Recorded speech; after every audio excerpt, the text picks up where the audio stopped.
Hablaremos esta noche del hambre en las expediciones a América.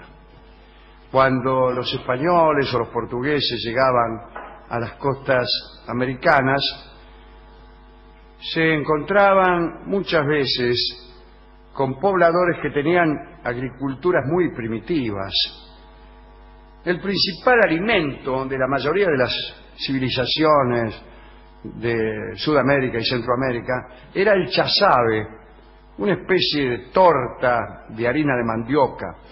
Esta comida era de trabajosa elaboración y muchas veces no alcanzaba para alimentar a los recién llegados.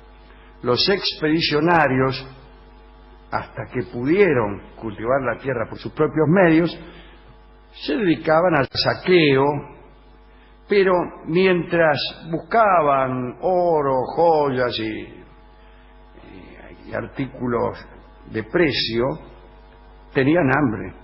En algunos lugares, como en la selva, los recursos alimenticios eran mínimos. Además, no podían adaptar a las regiones tropicales lo que traían con ellos, como el trigo, la vid o el olivo. Tampoco tenía sentido acumular alimentos, porque los calores de aquellas latitudes hacían que se pudrieran los manjares, ¿no? Se pudría incluso el bizcocho, que quiere decir 2 veces cocido. Era un pan que soportaba mejor las inclemencias del clima, era un pan hecho para las navegaciones. Incluso la carne salada también se pudría. Ante situaciones así, había que vencer cualquier repugnancia, ¿no? Porque te tenías que comer un bicho, raíces, algunos rascaban frenéticamente la tierra en busca de algo que comer. Cuenta Ulrico Schmidl que los conquistadores devoraban plantas sin saber si eran venenosas y que muchos terminaban retorciéndose y cayendo al suelo sin sentido.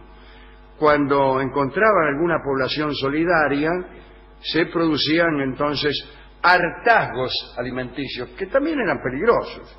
Germán Arciniega cuenta que los hombres se inflaban literalmente. Germán Arciniega es un caso distinto al de Ulrico Schmidl.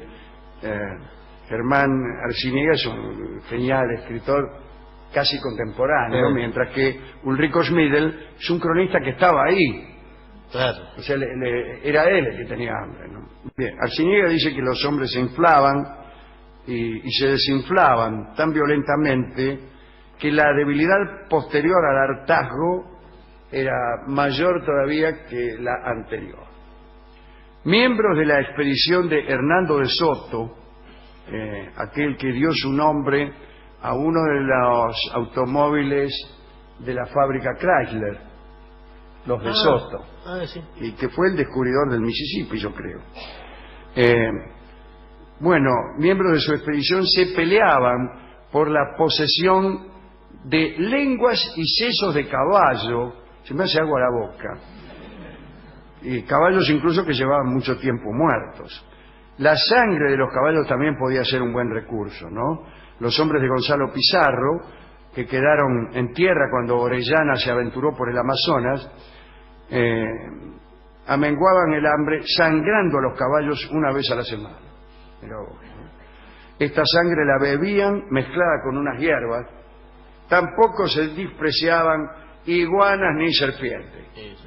Cuando hay hambre no hay pan duro, señor. La carencia de vitaminas, debida a la ausencia de verduras y frutas, traía que el escorbuto, señor, el berebere, estas infecciones producían un olor fétido. ¿Qué tal? ¿Qué tal? ¿Cómo le va? Bien. Los dientes se caían.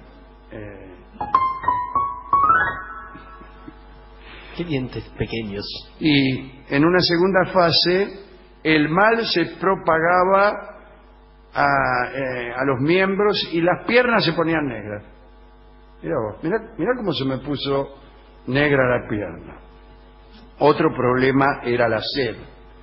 A Álvar Núñez Cabeza de Vaca y sus hombres, cuando se lanzaron una vez al mar en barcas improvisadas, en aquel famoso naufragio de la expedición, ahora les voy a decir cómo se llamaba el tipo, se les pudrió el agua que habían puesto en unas botas que habían fabricado desollando las patas de los caballos. Bueno, y después de 5 días sin probar una gota de agua, algunos tomaron agua salada y todos murieron sin excepción. Mejor dicho, hay una excepción, que es el propio Álvar Núñez Cabeza de Vaca, que fue el que escribió un libro que se llamó como Naufragio.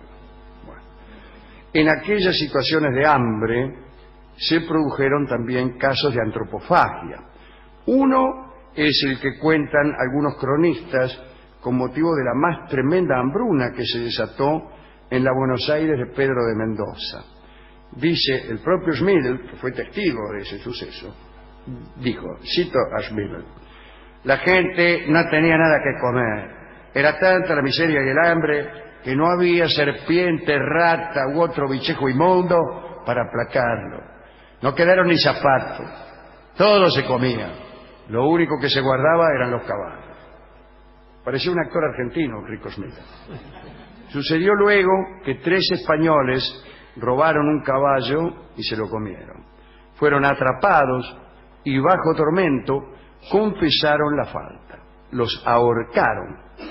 Pero aquella misma noche otros españoles se juntaron y fueron al cadalso donde estaban los cuerpos y se los comieron. También fueron ajusticiados, pero esta vez se procuró esconder mejor los cadáveres.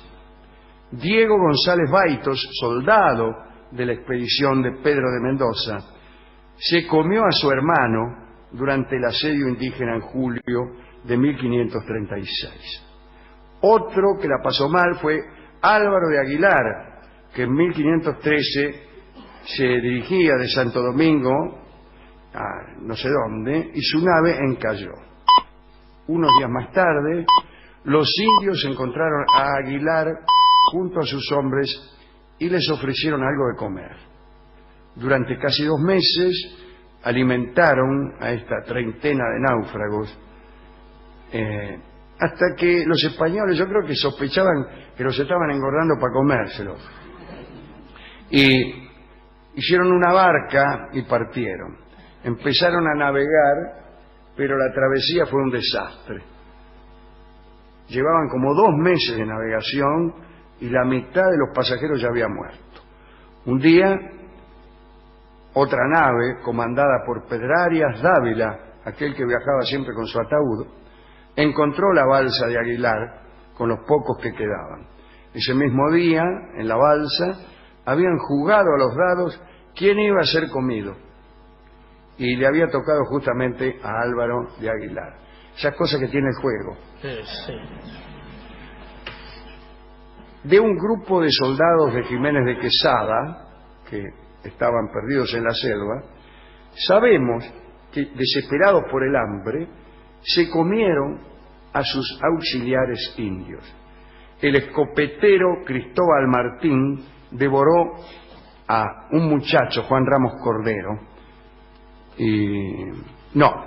devoró un muchacho indígena, su nombre se ha perdido. Y otros 2, Juan Ramos Cordero y Juan Justo, asaron a una india joven.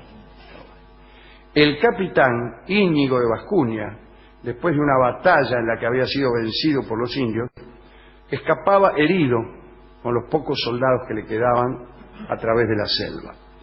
No tenían más alimento que unos palmitos amargos que encontraban por el camino. Miren justo lo que va a encontrar. De palmito, igual. Palmito, a Rolón le pueden gustar. Y en un momento Vascuña no resistió más y le pidió a sus soldados que acamparan junto a él y no lo abandonaran.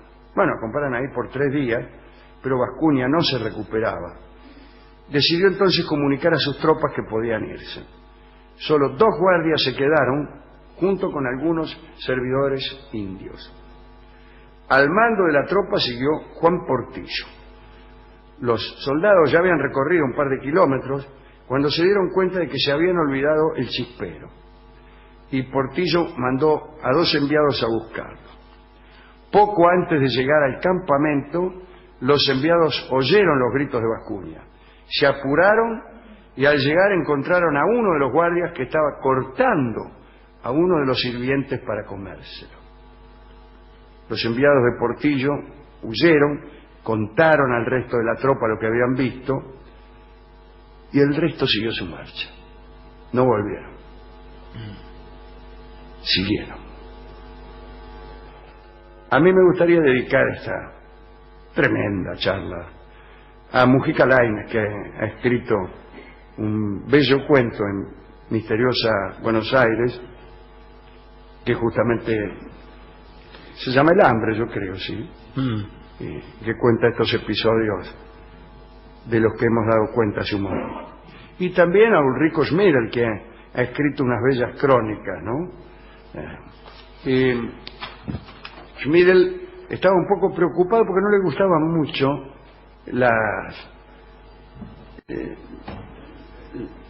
las mujeres indígenas que vivían en Buenos Aires o en los alrededores. Y después, cuando llegó a la tierra de los guaraníes, ahí se enamoró perdidamente de aquellas mujeres que, según Schmidl, eran las más bellas del mundo. Parece que venía a levantar minas. Claro, qué vino, señor. ¿Qué venís, loco? Bueno, pero era un escritor impresionante, un gran cronista, Ulrico Schmidl.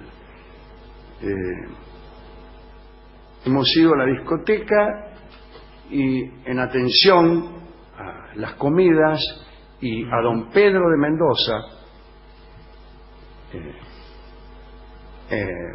que fue el adelantado bajo cuya autoridad sucedió ese episodio de hambre en Buenos Aires, digo, bueno, hay un tango que habla de ambas cosas, de la comida y de Pedro Mendoza. ¿Ah, sí? Se llama Fondín de Pedro Mendoza y fue compuesto después de escuchar esta charla y cantado especialmente por Carlos Gardel. Adelante.